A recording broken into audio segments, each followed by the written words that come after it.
Apa kabar mitra TA TV? Tetap sehat dengan menjaga jarak, selalu cuci tangan dan gunakan hand sanitizer. Jangan lupa pakai masker saat bepergian. Kita putus penularan COVID-19.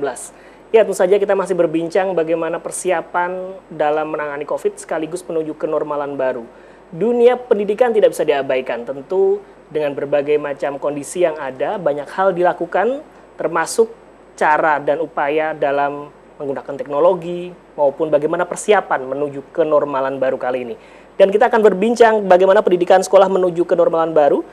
Bersama kami sudah hadir di studio pengamat pendidikan sekaligus akademisi dari Universitas 11 Maret, Dr. Muhammad Rohmadi M. Hum. Pak Dr. Rohmadi, kabar baik, sehat? Sehat selalu. Alhamdulillah. Luar biasa. Luar biasa. Terima kasih sudah Amin. hadir di sini. Selalu sehat. Selalu sehat. Dan tentu saja di jaringan Zoom kami sudah terhubung juga dengan Kepala Dinas Pendidikan Kota Surakarta, Ibu Eti Retowati, SHM. Bu Eti, kabar baik, sehat Ibu?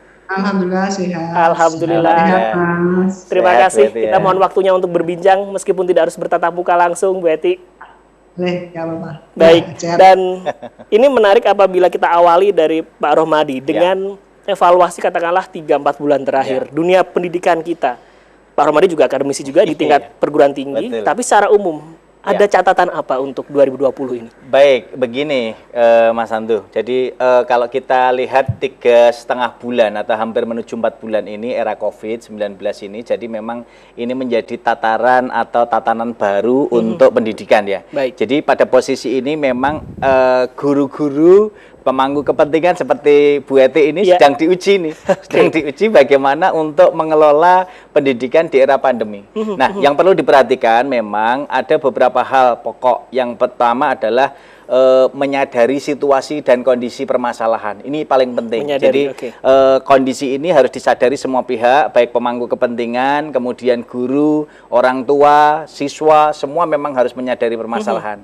Yang kedua, itu harus bisa melihat kondisi sarana prasarana. Baik. Khususnya sekarang ini kan semua pembelajaran online ya. Ya. Dan semua pembelajaran online ini banyak fasilitas yang ada, mohon maaf, yang sudah memiliki fasilitas misalnya Android, tapi jaringannya yang kurang bagus. Ada yang sudah jaringannya bagus, Androidnya yang kurang bagus, atau bahkan dua-duanya tidak ada. Dan ini memang harus ada strategi komunikasi antara pihak pemangku kepentingan kepala sekolah, guru, kemudian juga komite atau paguyuban kelas. Karena itu penting untuk dikomunikasikan dengan para wali siswa dan juga wali murid. Banyak guru-guru yang sering berkomunikasi ketika mereka juga ada kendala teknis, mungkin pemanfaatan teknologi. Baik. Ini juga diperlukan nanti Bu Eti yang akan mengambil kebijakan itu bisa dijadikan evaluasi bagaimana memberikan pembekalan. Sekarang kan ada Google Meet, ada Zoom. Betul. Guru-guru kita sebelum nanti era kenormalan baru ini menuju normal baru ini memang betul-betul dibekali.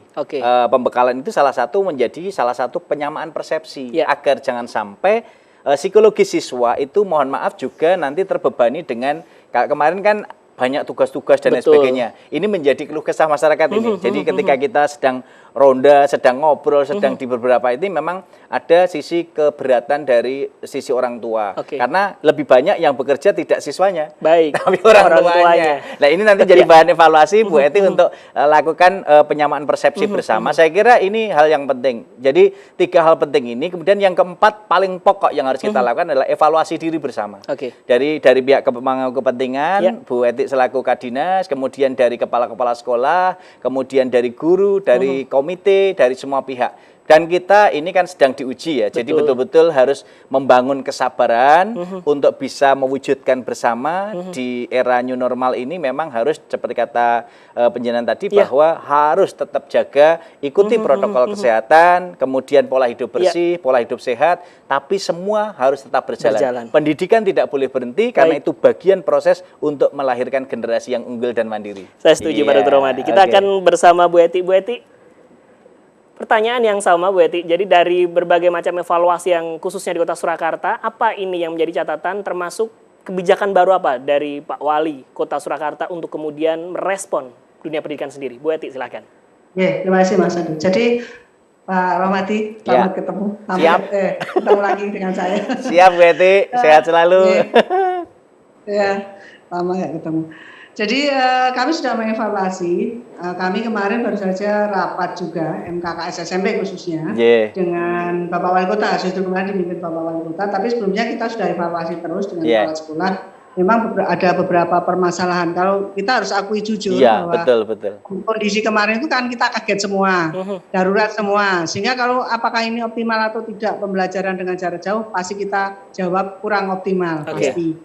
Dan yang kita temui di lapangan sama dengan yang disampaikan Pak Rohmadi tadi, bahwa tidak semua sekolah bisa melaksanakan pembelajaran jarak jauh secara optimal karena ada orang tua dan anak yang tidak terfasilitasi oleh gadget ataupun laptop, katakanlah dia tidak ada jaringan wifi-nya juga tidak ada, sehingga ini yang akhirnya sekolah menjadi meletek. Kalau menurut saya meletek harus mencari cara bagaimana agar anak-anak ini tetap memperoleh haknya untuk belajar. Jadi ada yang home visit, ada yang dengan materi dan penugasan di sekolah, tetapi tadi juga sampaikan Pak Rohmadi, orang tua menjadi berkeluh kesah hanya kan sambat karena biasanya diserahkan sekolah sepenuhnya, diserahkan guru, harus dihadapi sendiri. Ini yang kemarin evaluasi kita. Kemudian dari hasil rapat kami beberapa kali baik dengan pengawas kepala sekolah, kami sudah sampaikan bahwa keputusan dari pemerintah Kota Surakarta dan melalui Bapak Wali Kota bahwa kita tetap belajar jarak jauh nanti ketika awal tahun pelajaran baru dimulai 13 Juli sampai dengan setidaknya Januari baru kita akan tatap muka. Karena Solo belum zona hijau. Keselamatan anak, keselamatan guru ini menjadi hal yang penting menurut Bapak Wali Kota dan kita mendukung seperti itu.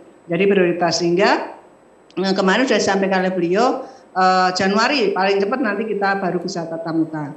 Tetapi ada hal-hal yang memang kemarin sudah saya sampaikan juga kepada kepala sekolah.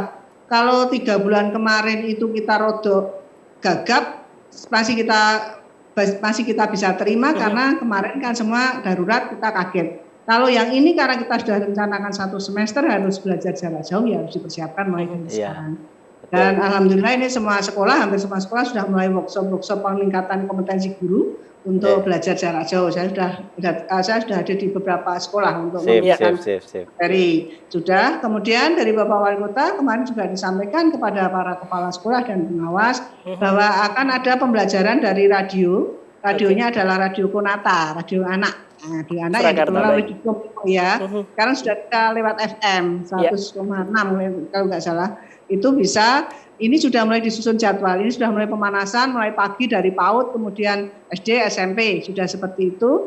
Kemudian nanti mulai tanggal 13 sudah mulai dengan mapel-mapel, dan harus diselingi dengan permainan-permainan, dengan kuis yang nanti hadiahnya juga akan diberikan oleh Bapak Wali Kota. Hadiahnya ada kuis sehingga anak-anak tertarik. Kami juga menyadari, Bapak Wali Kota juga menyadari bahwa anak-anak mungkin sudah tidak punya radio atau mungkin juga sulit mendengarkan radio.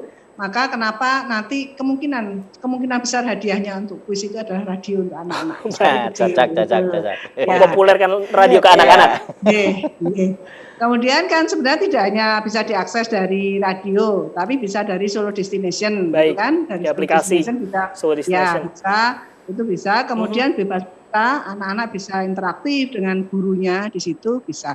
Kalau kemarin dengan pembelajaran di TVRI kan kita hanya mendengarkan, tidak bisa interaktif. Nah ini sudah kemarin dari Diskominfo sudah menyampaikan bahwa nanti bebas pulsa, anak-anak bisa interaktif dengan Bapak Ibu. Kita sudah menangkap kira-kira dari Bu Eti sejauh itu. Konkretnya Pak Rohmadi, artinya sekarang kalau kemarin ujian-ujian ditiadakan untuk anak sekolah, artinya ujiannya berganti ke gurunya dan ke orang tuanya. Ini menjadi tanggung jawab bersama juga. Ketika fungsi tatap muka di sekolah tidak sekedar transformasi ilmu saja, banyak bagaimana attitude, bagaimana sosialisasi. Lantas konkretnya apa katakanlah sampai 6 bulan ke depan hingga nanti Desember yang bisa dilakukan orang tua di rumah? Baik, saya kira begini Mas Nando ya, Bu Eti yang luar biasa, saya sangat mendukung tadi program yang dicanangkan. Tahap pertama untuk menyongsong kenormalan baru untuk pendidikan di Kota Solo. Ini saya kira buat Bu Eti tadi sudah sampaikan kebijakan wali kota untuk tetap melaksanakan pembelajaran daring sampai paling enggak 1 semester ke depan. Ini sangat bijak karena memang keselamatan anak, keselamatan guru, keselamatan semua pihak memang yang utama. Nah, kemudian tahap kedua yang harus dilakukan memang bagaimana mengambil inisiatif Istilah Bu Etik tadi dikatakan guru-guru semakin cakap karena memang the power of kepepet ya. Jadi posisi kepepet seperti ini akhirnya mereka harus memang memiliki kreativitas dan ini masuk bagian dari keterampilan abad 21 yang memang harus dikuasai guru dan juga siswa. Baik itu kreatif, berpikir kreatif, kritis, kemudian komunikatif dan kolaboratif. Jadi ketika keterampilan abad 21 ini kita canangkan menjadi sebuah kebersamaan, saya kira ini akan menjadi salah satu bagian kebersamaan yang kita bisa wujudkan dengan 5B.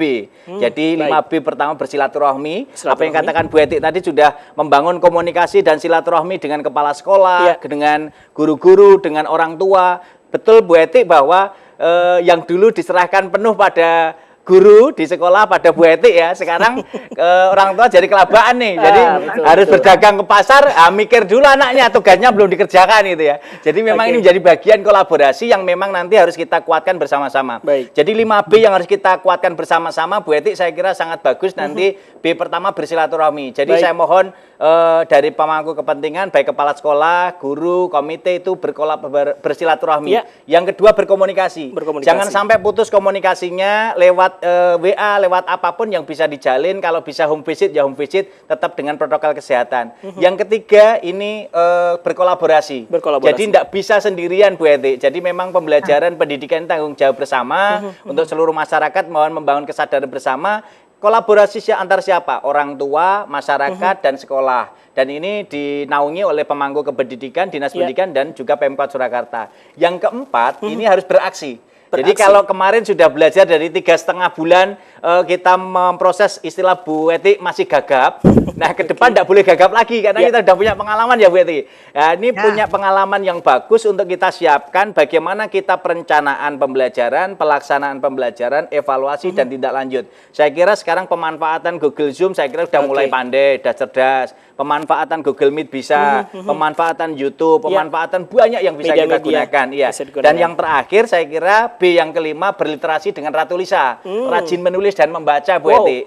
Ini penting untuk kita terapkan pada anak didik kita karena Bu Etik sudah di Kota Solo kan kita ada Bu Ismi yang dinaungi di ini Arpusdanya. Nah ini saya kira kita sudah punya Surakarta itu bisa dioptimalkan sosialisasinya sehingga masyarakat peserta didik bisa mengakses, guru bisa mengakses, sehingga semua lini literasi digital kita buka dan secara nasional juga Perpusnas sudah menyediakan mulai perpusnas.go.id, kemudian melalui kemendikbud.go.id, melalui rumah pembelajaran, sehingga semua aspek atau dari Kemeninfo juga ada digital.id, jadi semua komponen ada. Dan inilah yang harus kita lakukan dengan menerapkan 5B, ya, ini menjadi bagian upaya untuk bisa mengintegrasikan keterampilan abad 21. Maka kalau itu semua bisa dilaksanakan dengan baik, maka insya Allah 6 bulan ke depan ini menjadi tataran proses untuk menuju normal yang baru nanti, itu akan menjadi salah satu bagian upaya bagaimana identifikasi yang dilakukan, evaluasi yang dilakukan oleh Dinas Pendidikan, kemudian guru, kepala sekolah, komite, semua akan berjalan sinergis. Sehingga kenyamanan memang tidak seperti saat normal, Mas Nando. Tetapi harapan kita secara psikologis, anak-anak juga terpenuhi. Kemudian posisi bagaimana mengelaborasi yang tadi dikatakan, menggantikan upaya pendampingan dan pendidikan yang biasanya bisa, mohon maaf, Mas Nando memang luar biasa. Ini kan tidak bisa. Jadi hanya kita dengan sentuhan kata-kata, motivasi dan sebagainya. Tapi saya kira ini akan bisa menjadi bagian evaluasi bersama kita dan tetap menjadi semangat kita bahwa kita ini ada sebuah komunikasi virtual yang memang akan mengantarkan kita untuk baik bersama-sama. ICT ya, Integrated Communication Technology. Nah, itu yang harus ICT itu yang harus kita kuatkan bersama-sama. Baik, kita akan jeda terlebih dahulu. Saya nanti setelah jeda akan langsung bersama Bu Etik kembali. Tetap bersama kami di Newspedia. Jangan kemana-mana.